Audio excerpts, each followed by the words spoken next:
Hello, my name is Iris Hoekjen and I'm going to tell you something about a very special book I read, The History of Love.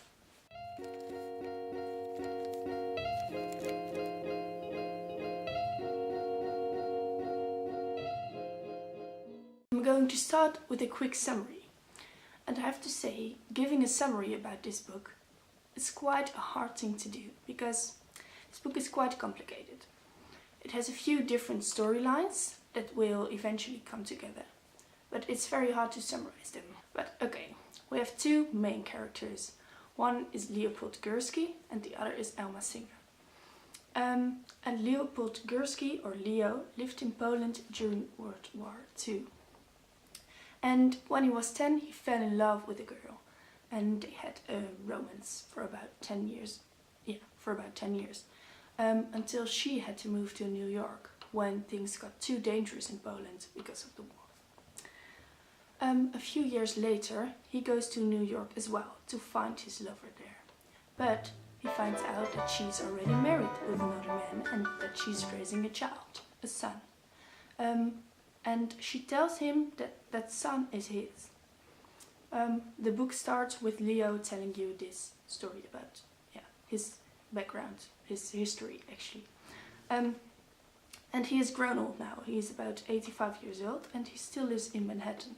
And he's still alone. He has been alone his whole life because he was never able to fall in love again. But except for one thing, he has a friend now, Bruno. And Bruno and him met each other on the streets in New York by accident. And they knew each other from back in the days when they both lived in Poland. So Bruno comes from Poland as well. And they have found each other again.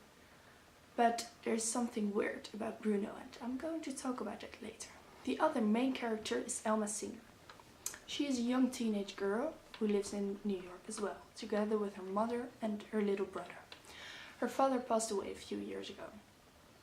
Elma is named after a character in in her parents' favorite book. And Elma is very interested in that character and in the writer who made that character. So she's going to do some research to that. And her mother is very sad and very alone after her husband died. And Elma really thinks that's very sad to see her that way. So she's going to try and help her and make her happy again. Those two main characters and some other background characters will meet each other eventually, or the storylines will come together eventually in the end of the book. Question 1.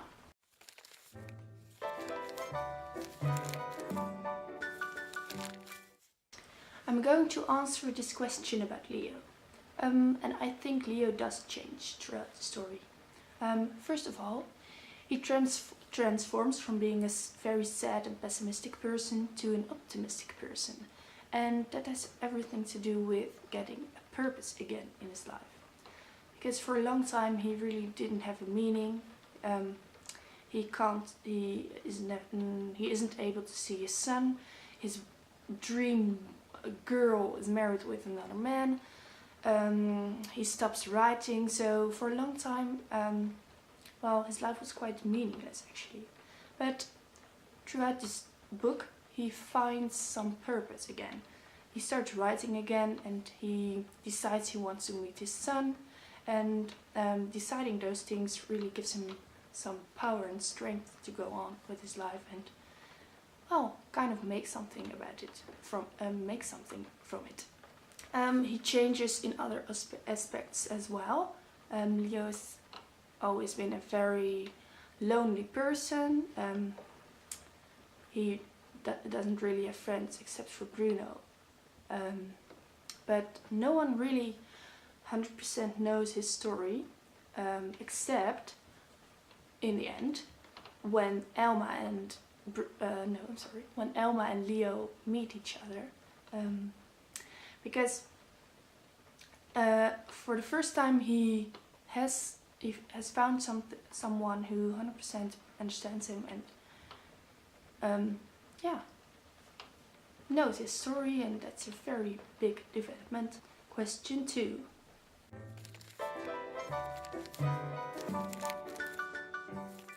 One of the biggest themes in this book is loneliness.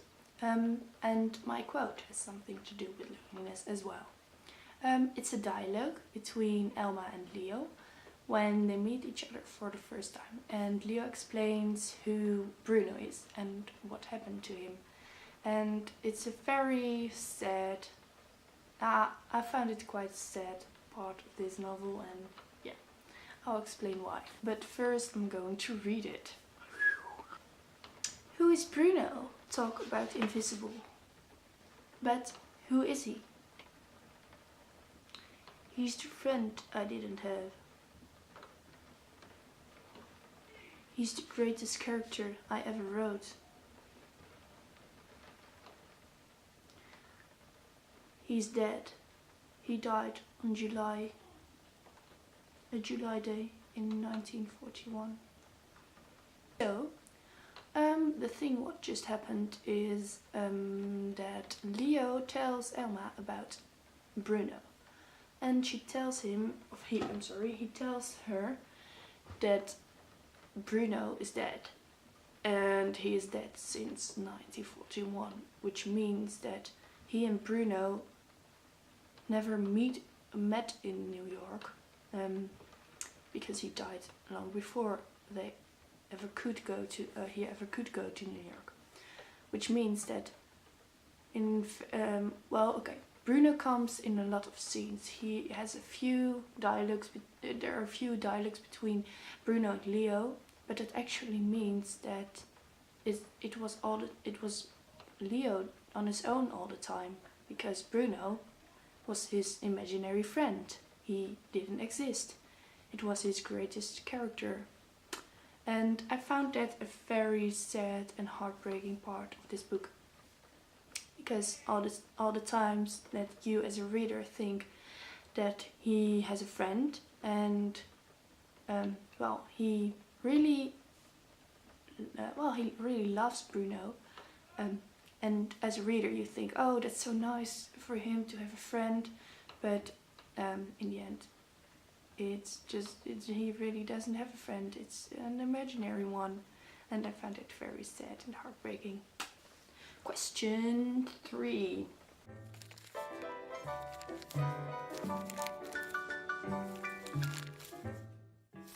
I have pros and cons about this title.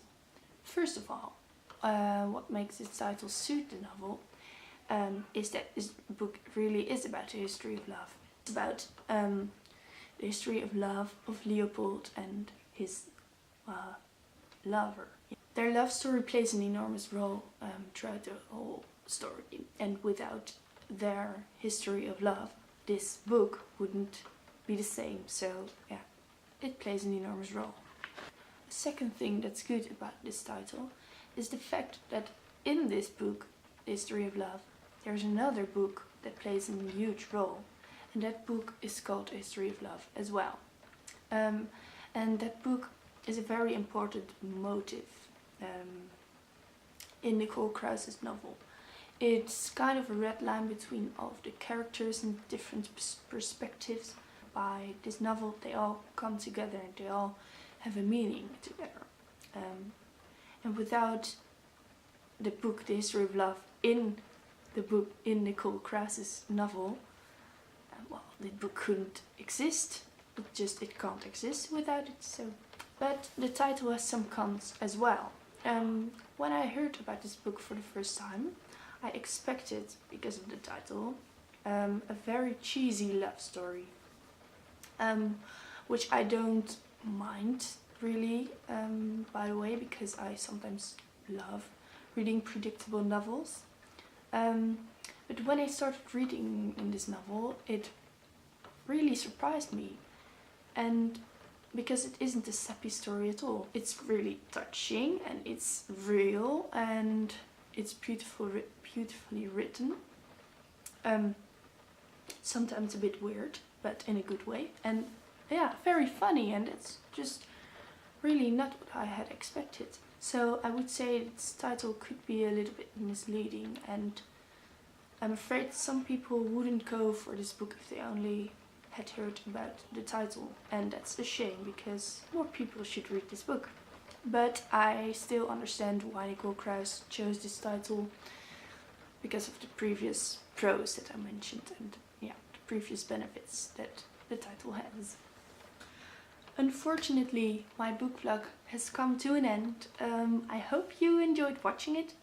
Thank you very much for the recommendation. I really enjoyed reading the novel, and if you have more recommendations, please let me know, because I would love to hear about them and read more lovely books. So yeah, bye!